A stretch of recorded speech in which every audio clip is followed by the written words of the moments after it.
Hi everyone.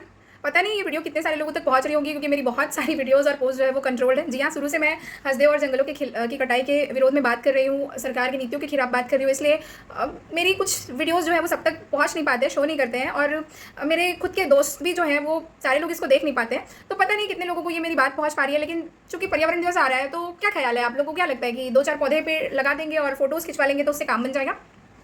ऐसा लगता होगा बहुत सारे लोगों को। लेकिन मैं सीरियसली बताऊं तो इन सब चीज़ों से आपको कोई फायदा नहीं होने वाला, क्योंकि हम इस हद तक आगे बढ़ चुके हैं, इस हद तक जलवायु परिवर्तन की समस्या आगे बढ़ चुकी है, ग्लोबल वार्मिंग आगे बढ़ चुकी है कि 2-4 महज पौधे लगाने से कुछ नहीं होगा। इसलिए मेरी बात मानिए कि जो हमारे पास ऑलरेडी इतने घने जंगल बचे हुए हैं उसको भी बचाने के लिए कुछ किया जाए।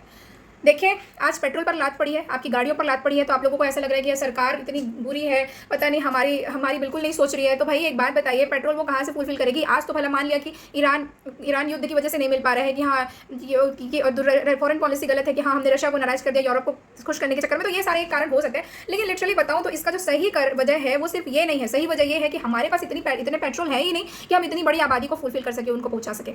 इतना तो भर भर के जनसंख्या बढ़ा रहे हैं। अरे शादी करिए, खुश रहिए, एंजॉय करिए लाइफ में। ये क्या वहाँ से आगे दर पे दर ग्रोथ, पॉपुलेशन ग्रोथ बढ़ा रहे हैं? आपको क्या लग रहा है इतनी इतनी बड़ी आबादी को ये पूरी धरती सप्लाई कर पाएगी? अरे लाखों करोड़ों साल लग जाते हैं पेट्रोल और डीजल को बनने में।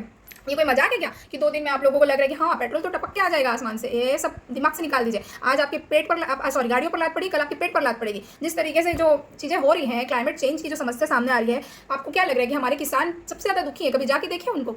मॉनसून डिपेंडेंट है हमारा भारत। अगर मॉनसून ही नहीं रहेगा, बारिश ही नहीं रहेगी, तो कहाँ से तुम फसलें उगाओगे भाई? और दूसरी चीज़ की नदियाँ सूख गई हैं। क्यों नदियाँ सूख रही हैं? हमने गर्मी इतना बढ़ा दिया, कार्बन डाइऑक्साइड इतना बढ़ा दिया, तो भाई टेम्परेचर इतना बढ़ा दिया तो वो तो रहेगा ही नहीं। रिवर कैचमेंट एरिया, सिंचाई कैसे होगी? ऊपर से आप लोग को जंगल को कटाई करने के लिए भी कोई रोकता है। मैं कोई कॉमेडी वीडियो यहाँ पर डल जाए तो लोग बड़े मजे से शेयर करते हैं, लेकिन कोई सीरियसली कोई बात करे तो आप लोग स्क्रॉल डाउन इग्नोर कर देते हैं। अरे मिर्ची क्यों लगती है आप लोगों को? लगती भी है तो लगने दीजिए, लेकिन विरोध करिए कम से कम। क्योंकि जंगल ही नहीं रहेंगे ना, तो नदियों का जो कैचमेंट एरिया पूरा खत्म हो जाएगा। क्योंकि ये जो जंगल है वो मिट्टी को और पानी को पकड़ के रखता है। नदियों का स्रोत इसी से बनता है। अगर थोड़ी सी भी अकल होगी ना, तो कम से कम कुछ तो विरोध करें।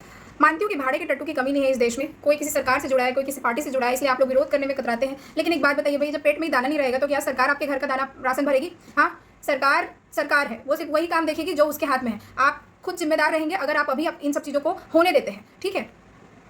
जिस तरीके से अंग्रेजों ने हमारी ही खेती, हमारी ही फसलों को नष्ट करके, हमारी ही उद्योगों को नष्ट करके हमको ही अपना भिखारी बना दिया कि हम उधर से ही चीज़ों को मंगाने लगे, वही हाल हमारा अभी भी होने वाला है। इसलिए कोशिश करिए कि ये नौबत ना आए कि आज जो पेट्रोल की स्थिति है वो कल के डेट में आपके खाने पीने दाने की स्थिति हो जाए। इसलिए विरोध करिए, आवाज़ उठाइए। जनहित में जारी। धन्यवाद।